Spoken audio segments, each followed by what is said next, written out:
Hello, and be welcome to the world of darkness. Long ago was it that the sin of Cain spawned the cursed horror that stalks the street at night in search of living blood. The Kindred have long been a secret influence through all ages of human history, plotting against one another in a never-ending jihad. Their immortal progeny are among us to this day, hidden from the eyes of humanity by an elaborate masquerade. As you come to the park, expecting to find Charna, you are instead greeted by the smell of the Thames, the swaying of tree and rustle of leaves. There is a strangely sour smell emanating from some of the flowers growing along the pathway. Nocturnal flowers, though you can't quite place the names. They have a very soury smell until you really get close. Not exactly a good smelling flower, even if it is pretty. Some of them even smell vaguely sweet and sugary, though you identify that one as not one wise to eat, as it's belladonna.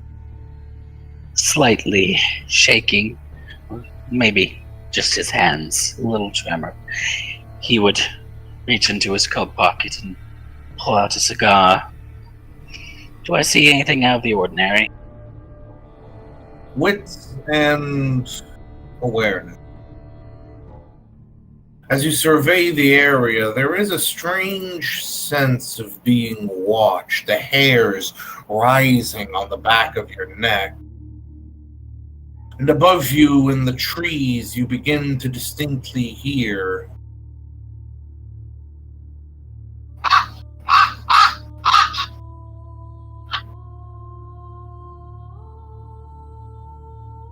there are ravens in the trees.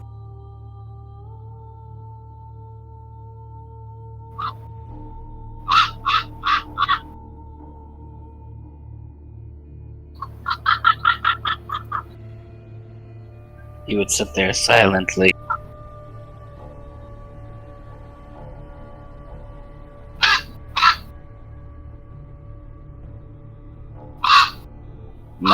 Now muttering to himself, I'm going to kill that bird.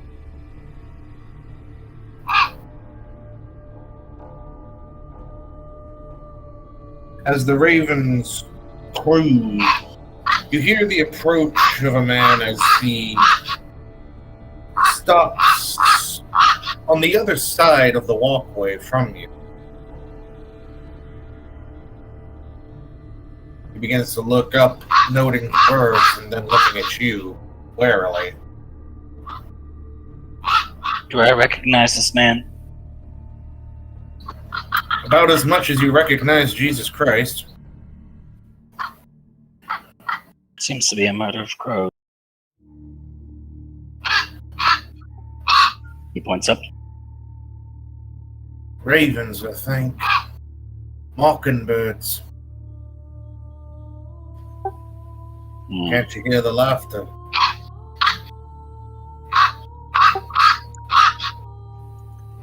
Yeah. I wonder what foul omen they're announcing. You wouldn't happen to have another one of them cigarettes, would you?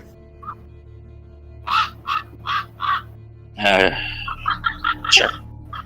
Reaching into his coat pocket with his left hand still in his jacket. With his right hand, he would produce cigarettes and offer it to the man. Taking it, he nods a thanks, popping it between his lips.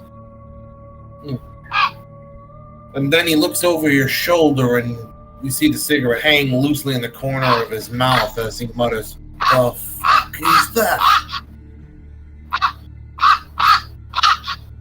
Somewhat perplexed, Thomas would raise an eyebrow. Perception and awareness. This man's presence raises the hairs on the back of your neck. You feel a sudden rush of adrenaline going through your body. And more so, you know for a fact there is nothing behind you. The real danger is in front of you, and you can feel it palpably. This man has a skin of a human and the soul of a fucking killer.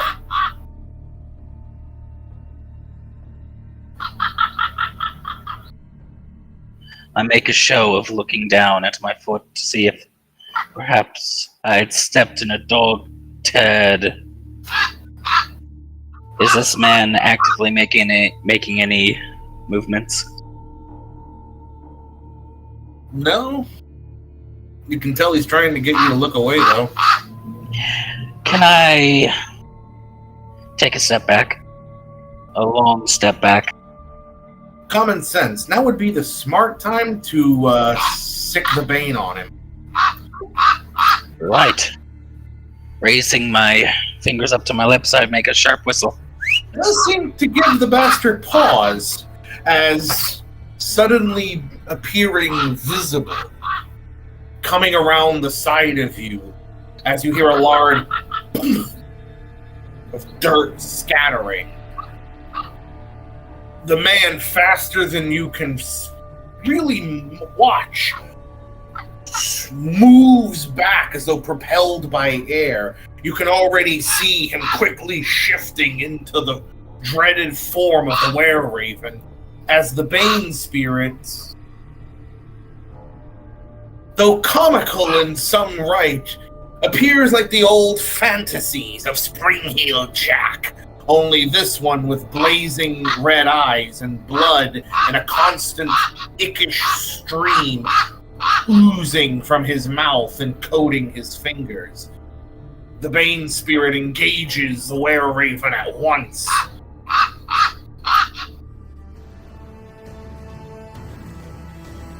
In a sudden gust of motion, with gunfire echoing from between the trees, the were-raven is pelted with bullets that seem to bounce off of his flesh from behind, as coming around through the trees with a sword in hand, Charnock swings, slashing at the raven, giving it a fierce cut along one arm.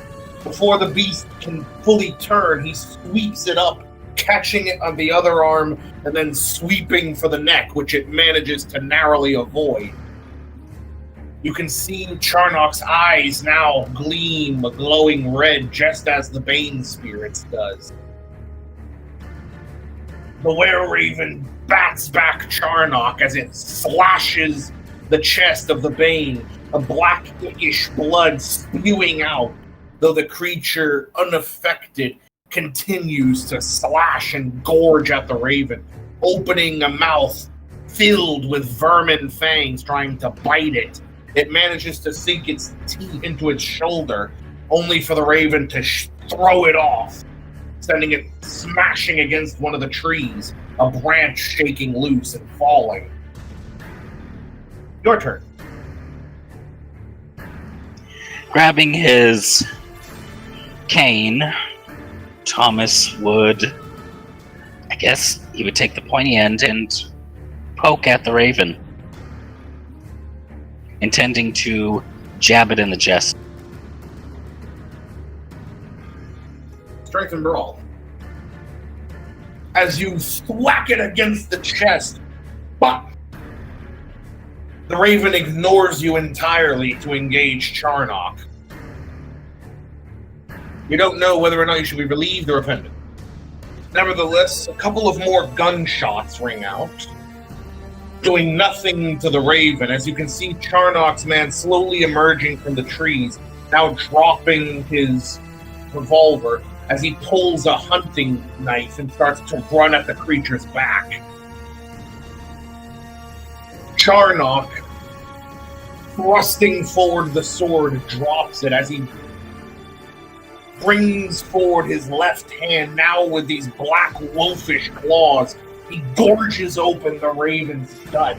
As it tries to thrust forward with its beak, he catches it and brings its neck to the side, pounding a fist across its face, and then wrenching its head upward so it looks up, pounds it in the throat.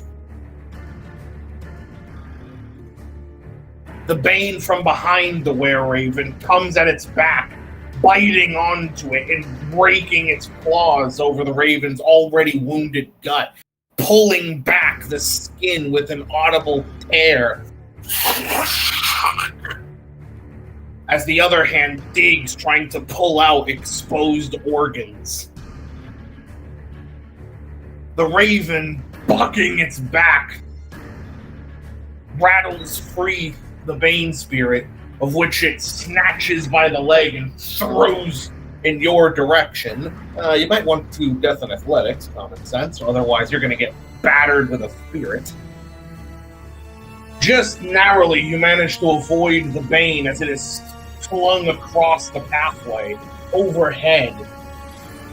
It then wrenches Charnock up, smashing him against the tree before gorging open the side of his face with claws and then biting into his shoulder with its beak. Your turn. Is there anything I can use to attack this creature? Well, the branch fell, and Charnock's sword is on the floor. Ooh. Okay. Looking to that sword, I will pick it up and I will slash at the creature's left arm. Dex and melee. Sweeping the blade, you cut along the raven's arm, making its body flinch. The ghoul then immediately to your side plunges his knife into the raven's gut before it smacks him away across the field almost, sending him hurtling 10 feet away.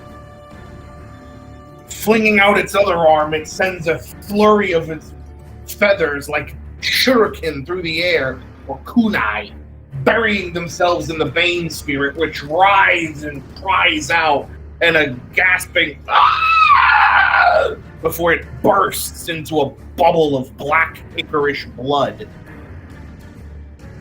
Charnock, standing, clasps the raven's arms and wrenches them back. Behind its back, you can hear the cartilage breaking as he does so. As the creature pulls back its head to peck at him, he headbutts its beak downward. You hear an audible crack as the tip is broken. He then smashes the side of its head and, grabbing one of its arms, wrenches it off like pulling feathers off of a chicken. As the creature falls to one hand and its knees, Charnock grabs the back of its head and slams it to the ground, beginning to beat on it violently in rapid succession. You don't even hear, you just hear the wet plap as each fist falls. Plap, plap, plap, plap, plap. You want to get in a last smack there, or are you just going to back up and go, okay, you got this? Oh, hell no. Thomas has his own aggression he has to take out there. Thomas, without missing a beat, will go to the opposite side of the creature and start repeatedly thwapping it with his cane. Strength and brawl. Well, you thwap it right across the back of the head. Your cane now bearing a red glimmer of blood on the tip, almost like a ruby catching the light. It tries to rise, only for Charnock to put a foot on its back. Leaning down, he holds the back of his head, pressing it into the dirt, and mutters violently. Pigeons like you belong in plight.